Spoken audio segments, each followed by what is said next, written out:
I walked around the massive house, taking it all in.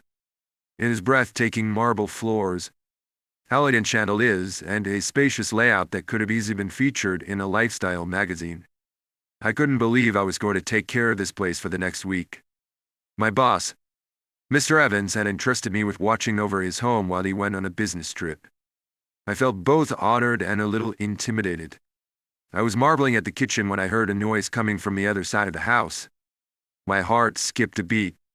I was supposed to be alone, no one was supposed to be here. I grabbed a nearby broom, my nervous hands wrapping around the handle.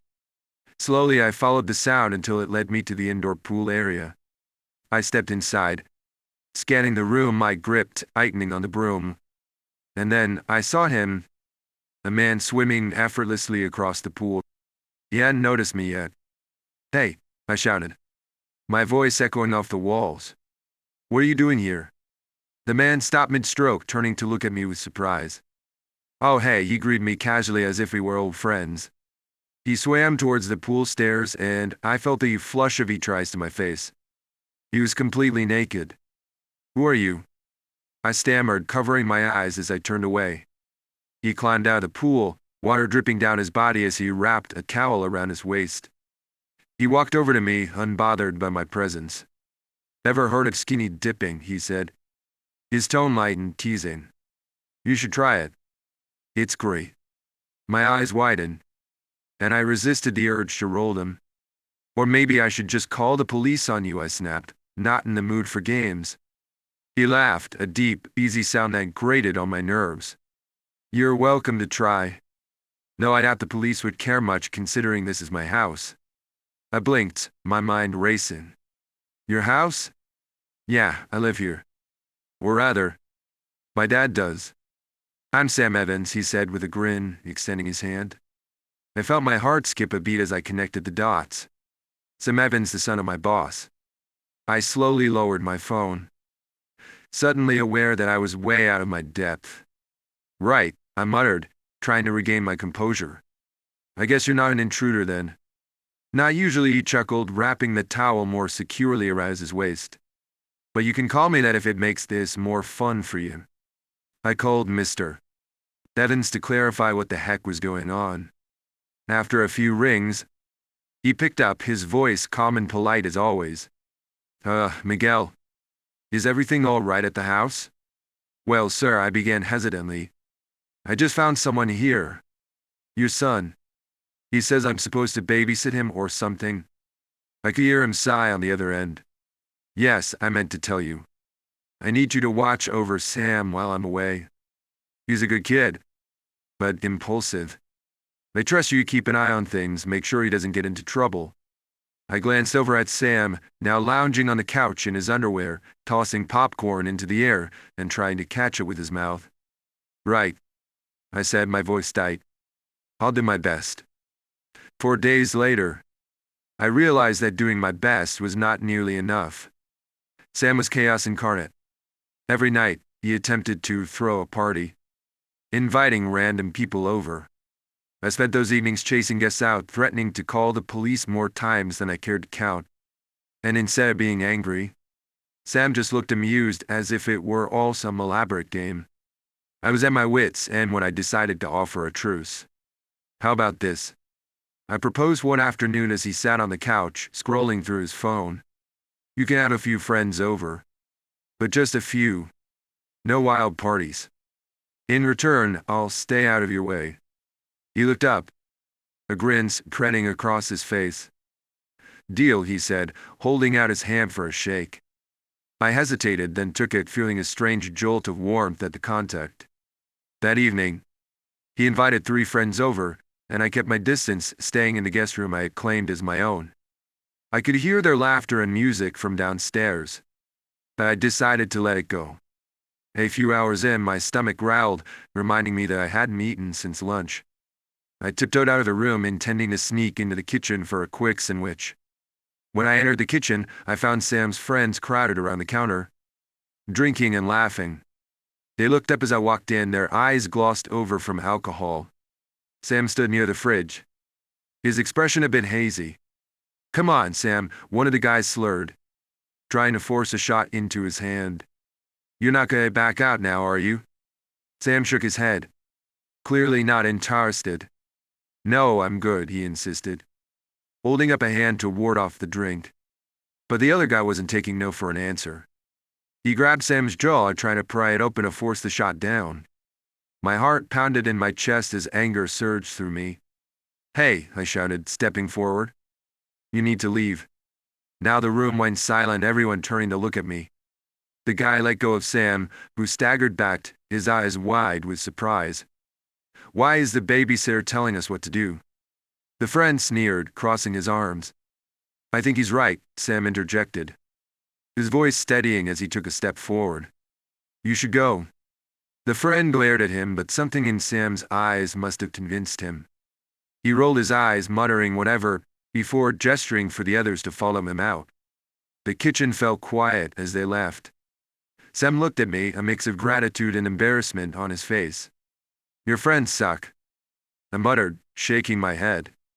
He chuckled softly. "Yeah, I know." From that night on, Sam changed. He stopped inviting people over and instead spent his time lingering around me, almost like a puppy seeking attention.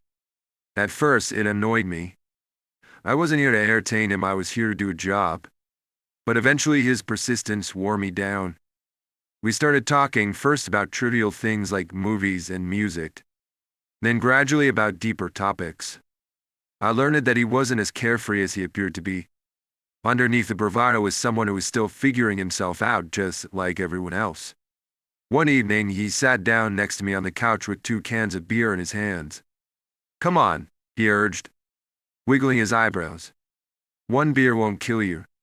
It's your last night here. We should celebrate."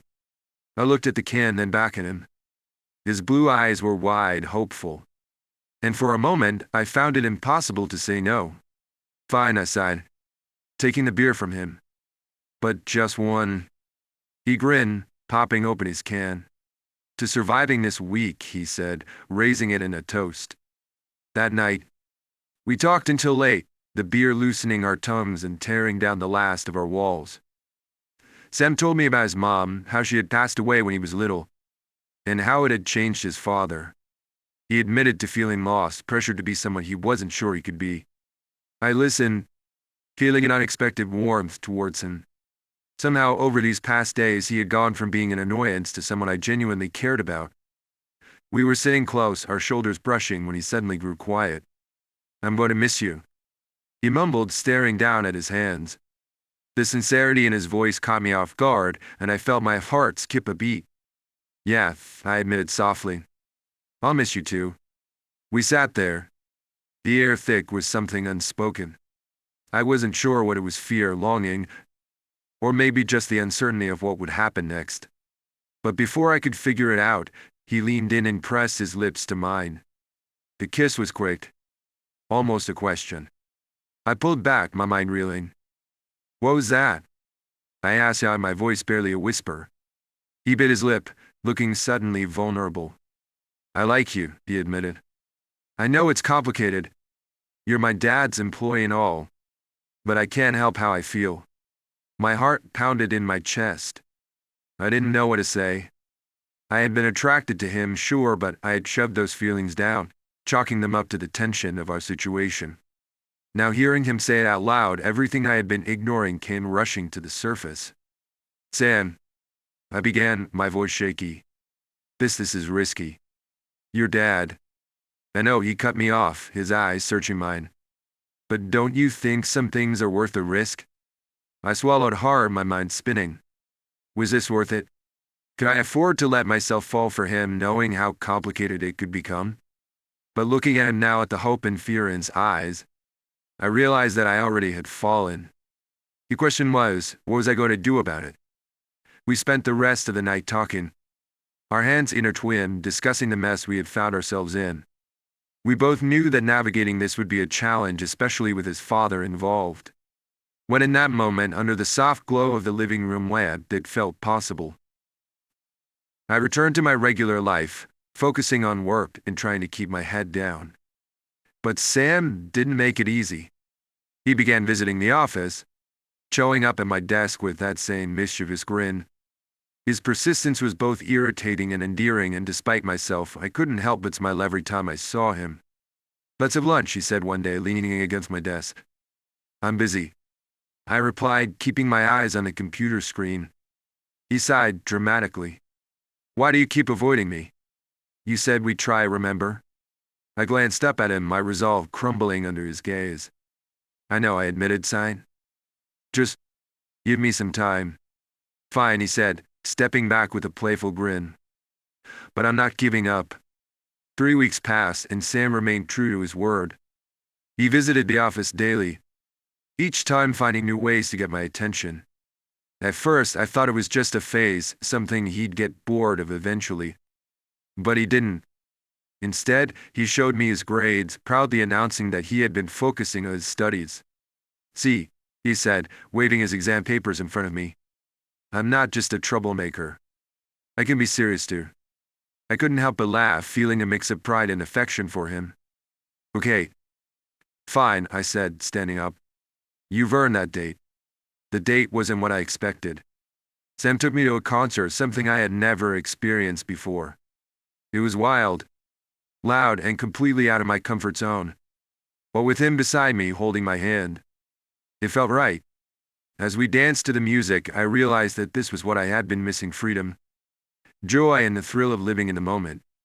Later, when the band played a slow song, he pulled me close, his hands resting on my shoulders. "You're amazing, you know that?" he whispered into my ear, his breath warm against my skin. I felt my heart swell, my hands trembling as I wrapped them around his waist. "So are you," I replied, leaning in to kiss him, feeling the world melt away around us. The days following the concert were filled with stolen moments and whispered confessions. We both knew we had to be careful, that we couldn't let things get out of hand. But as time went on, it became harder to hide our feelings. We held hands when no one was looking, kissed in the shadows, and dreamt of a future that seemed almost impossible. Eventually, his father found out. I had been dreading that moment, fearing what it might mean for us. But to my surprise, Mr. Evans didn't explode in anger. He simply looked at me, his eyes filled with a mixture of disappointment and understanding. "Take care of him," he said quietly. "If you hurt him, you'll have me to deal with." I nodded, my throat tight with emotion. "I will. I promise." That was the beginning of our journey together. It wasn't easy. There were fights, doubts, and moments of sheer panic. But through it all, we held on to each other, navigating the chaos hand in hand. Now, as I look back, I realize that falling for Sam was the best risk I ever took. Because sometimes love is chaotic, messy, and completely unexpected. But it's also the most beautiful thing in the world. And in the end, that's all that really matters.